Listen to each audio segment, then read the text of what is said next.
इतना क्यों बनवाओ। असंध विधानसभा के सालवन गांव में है और सालवन गांव के अंदर सभी की नजरें हैं सालवन गांव की राजनीति पर। आज यहां पर गोपाल राणा जो कि नरेंद्र राणा के बेटे हैं और बीएसपी और इनेलो गठबंधन के उम्मीदवार है, उनका कार्यक्रम हुआ। युवा जोश है, सभी युवा टीम उनके साथ है और एक बड़ा ही भव्य सुंदर कार्यक्रम इन्होंने असंध विधानसभा के गाँव सालवन में किया। गोपाल जी से बातचीत करेंगे और उन युवाओं से भी बातचीत करेंगे जो इस कार्यक्रम के आयोजक थे। गोपाल जी, एक बड़ा जबरदस्त भव्य कार्यक्रम हुआ, युवा थे, सभी का आपको इस कार्यक्रम में समर्थन जोश मिला, क्या कुछ कहना चाहेंगे इस कार्यक्रम के बाद आप? मैं सबसे पहले तो सालवन गांव के युवाओं का, 36 बिरादरी के युवा इकट्ठे हुए जिन्होंने ये प्रोग्राम किया, उनका धन्यवाद करता हूं। और मुझे लग रहा है अब की बार ये युवा नौजवान साथी हैं जो मेरे अब की बार राजनीति के पन्नों में एक नया इतिहास लिखेंगे। जब आप राजनीति में शुरुआत की, पिता के आपको आदेश हुए राजनीति, आपको लगता था कि ऐसा इतना प्यार भी मिलेगा, ऐसा जन समर्थन भी मिलेगा, हम जिस प्रकार राजनीति में जाएंगे, असंध विधानसभा चुनाव लड़ेंगे? नहीं, तब राजनीति शुरू हुई, तब तो मन में डर था, ना तो अनुभव था राजनीति का, ना रास्ता पता था, ना कुछ समझ आ रहा था कैसे क्या करना है।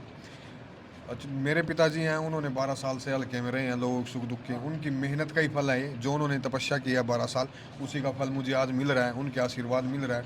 और ये जो जुनून है, जो जोश है, जो उन्हीं के आशीर्वाद से है।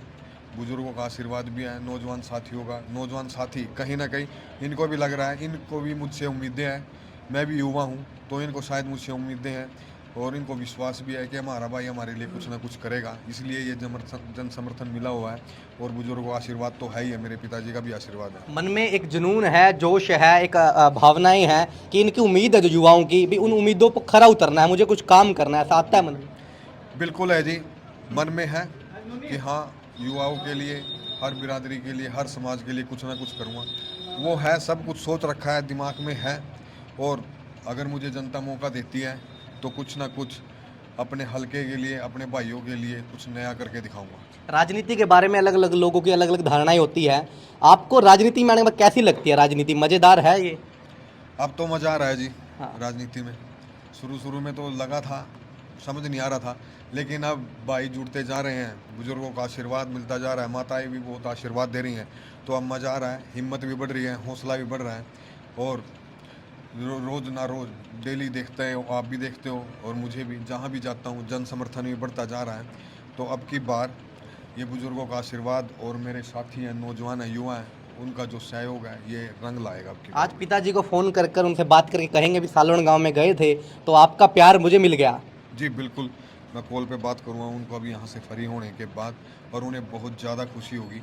और मैंने तो कहा भी है, शायद मेरी जीत से वो जल्दी ठीक हो जाएं। और मैं सबसे अपील करता हूँ कि वो सब मेरे बुजुर्ग हैं, मेरे साथी हैं, जो भी इस असंध हल्के की जनता है, मेरे पिता के लिए भी दुआ करें। जी, बहुत कम समय रह चुका है चुनाव का, लोगों से क्या कुछ अपील करेंगे? साथ ही साथ आपका जो चुनाव चिन्ह है उस पर वोट दें, इसके लिए क्या कुछ करेंगे? मैं असंध हल्के की जनता से हाथ जोड़ के यही अपील करता हूँ कि आने वाली 5 तारीख को हाथी के सामने वाला बटन दबाकर अपने बेटे को, अपने भाई को विजय बनाए। मेरी जीत 36 बिरादरी की जीत होगी और मैं हर बिरादरी, हर समाज को साथ लेकर चलूँगा, किसी भी प्रकार का कोई भेदभाव नहीं करूँगा। जी बिल्कुल। युवा हमारे साथ दीपक जी है।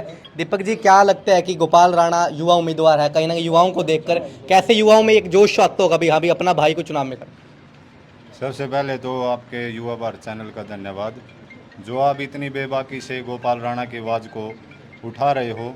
गोपाल एक नाम नहीं, आज एक ब्रांड बन चुका है सालवन के असंध हल्के के क्षेत्र में, क्योंकि युवा समझ चुका है कि हमें वोट उसको देनी चाहिए जो हमारे 12 के 18 हर समय सुख दुख का साथी रहता है। आज के समय में ऐसे भी लोग हैं जिन्होंने विधायकी भी कर ली, फिर भी क्षेत्र का विकास नहीं करवा सके, और फिर भी वे ऐसी बात करते हैं कि पहले हम अपना घर भरेंगे, अपने रिश्तेदारों का घर भरेंगे। ऐसे भी लोग हैं जो कभी समाज के बीच में नहीं रहे, जब समाज को उनकी आवश्यकता थी, जब समाज सड़कों पर पीटने लग रहा था, तब वो समाज के साथ नहीं आए। आज वो टिकट लेकर आए हैं, रिश्तेदारों के माध्यम से रात को 12-12 बजे तक गांव में आकर वोट मांगते हैं।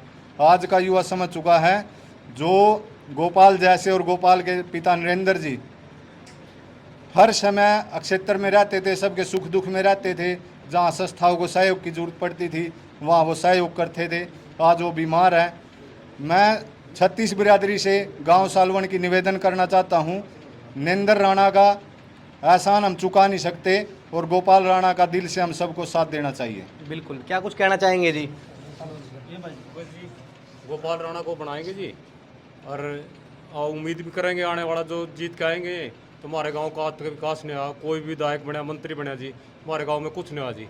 तो भाई साहब तो यही प्रार्थना करेंगे जीतने के बाद जी, इस गांव का जरूर ध्यान रखे और इसके गांव का विकास हुआ, छत्तीस बिरादरी का जी अधूरा विकास काम हो तुम्हारा गाँव जी। और पूरे क्षेत्र में सबसे बड़ा गाँव है, वोटों के हिसाब से भी जी, भू भाग के हिसाब से भी जी, और कामों में सबसे पीछे हम जी हमारा गाँव जी। तो यही अपील है जी। जी, तो आप सभी का जी हाँ जी, क्या कुछ कहना चाहेंगे आज सालवन में कार्यक्रम हो? आज छत्तीस बिरादरी के भाईचारे ने और ख़ासकर युवा साथियों ने जो प्रोग्राम सालवण में किया है, उससे विरोधी पार्टियों के जो कैंडिडेट हैं उनकी नींद उड़ गई है। और मैं तो अपने नौजवान साथियों से एक ही बात कहना चाहता हूँ, 5 तारीख को शाम 7 बजे तक मेहनत कर दो, 8 बजे को 12 बजे युवाओं की सरकार बनने जा रही है। इस हल्के में युवाओं की सरकार, छत्तीस बिरादरी के युवा भाई गोपाल राणा जी के साथ कंधे से कंधा मिलाकर खड़े हैं। और आने वाले समय में भाई गोपाल राणा पूरी छत्तीस बिरादरी के युवाओं को साथ लेकर कंधे से कंधा मिलाकर पूरे हल्के का विकास करेंगे और भाई गोपाल राणा भारी बहुमत से विजय बनेंगे। बिल्कुल, तो तस्वीरों में देख सकते हैं कि सभी युवा है पूरे संगठित होकर गोपाल राणा के साथ इस समय हैं और आगामी इस चुनाव में पूरे भरपूर जोश के साथ चुनाव लड़ने की वो बातचीत कर रहे हैं। गोपाल राणा भी आज काफ़ी प्रसन्न उत्साहित दिखाई दे रहे हैं। उन्होंने भी कहा कि अब मैं अपने पिता नरेंद्र राणा को फ़ोन कर इसकी सूचना दूंगा कि आज सालवन गाँव में जो उनका मान सम्मान हुआ है वो बहुत ही लाजवाब है। तस्वीरों को शेयर कर लोगों तक जानकारी दे और असंध विधानसभा की तमाम खबरें आप हमसे जानकारी प्राप्त करते रहे। बहुत बहुत धन्यवाद। जय हिंद, जय भारत।